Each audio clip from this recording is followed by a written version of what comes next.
할렐루야. 오늘도 함께 같이 하나님의 말씀을 나눕니다. 우리 출애굽기 1장 15절부터 22절의 말씀이죠. 16절에 너희가 히브리 여자들의 해산을 도울 때 그 낳는 것을 잘 보고 있다가 아들이면 죽이고 딸이면 살려라. 이런 말씀의 기록이 있습니다. 애굽 왕이요, 강성해지는 유대 민족 이스라엘 백성을 그냥 두고 볼 수 없는 것이죠. 그래서 산하를 제한하려고 하는 정책을 펼칩니다. 무시무시한 것이죠. 신생아를 죽이라는 얘기를 하는 것입니다. 아들이면 죽여버려라. 이게 권위에서 내려진 명령입니다.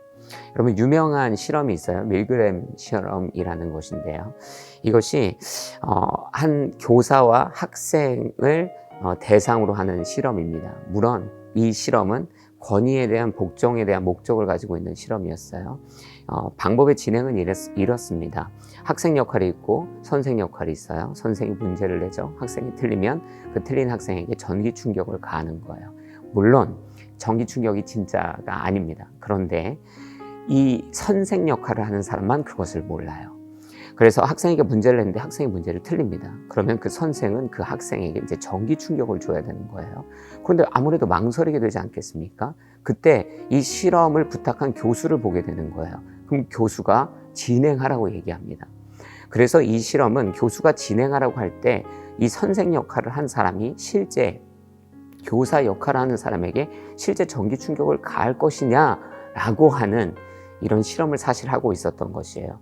여러분이라면 어떻게 하시겠어요? 내가 그걸 누르는 순간 학생 역할을 하는 사람에게 진짜 전기 충격이 가해진다면 여러분, 그 교수의 권위를 믿고 실제로 그 학생에게 전기 충격을 가하겠는가? 그렇지 않을 거라고 밀그램은 판단했죠. 이 실험을 시작한 교수는 그렇게 판단했던 것이에요. 그런데 참 놀랍게도 교사 역할을 하는 사람들은 이 교수의 권위에 의해서 전기 충격을 주더라는 것이죠. 그것도 가장 맥시멈한 전기 충격까지 주더라는 것입니다. 여러분, 오늘 본문에 보면 애굽의 왕이 그 권위로 명령을 해요. 사실 이것은 있을 수 없는 명령이죠. 여러분, 이러한 권위에 의한 세상의 명령들을 우리가 마주할 때가 있어요. 시스템이다, 정부의 의지다, 이것은 해야만 하는 일이다, 권력들이 우리에게 완악함에 대해서, 악한 것에 대해서, 마땅히 실천하지 말아야 될 것들에 대해서 요구할 때가 있죠. 오늘 산파들은 어떻게 합니까? 권위자가 하라고 명령했으나 이것이 하나님의 눈앞에 완악한 것이라는 것을 판단하죠. 그렇기 때문에 이 산파들은 하나님을 경외함으로 17절에 보면 아들을 살려주게 되는 것이죠. 세상의 권위에 무작정 복종하는 것이 아닙니다. 그것이 하나님의 시선 앞에 옳은 일인가를 판단할 줄 알고 하나님을 경외하기 때문에 하지 않는 자.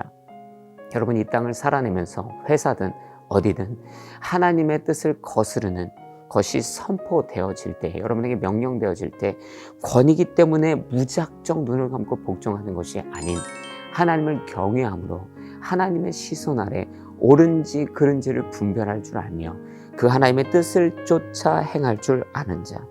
여러분, 하나님을 경외함으로 그분을 두려워함으로 하나님의 시선에 맞는 삶의 걸음을 분별하여 살아내는 저와 여러분의 인생이 되어야 할 줄로 믿습니다. 기도하겠습니다.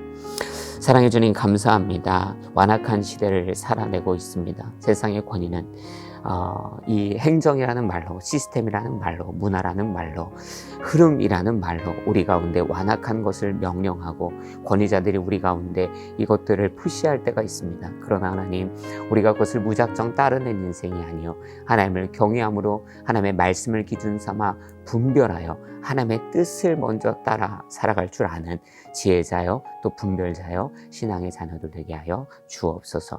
모든 영광을 주님 앞에 올려드리며 예수 그리스도의 이름으로 기도드렸습니다. 아멘.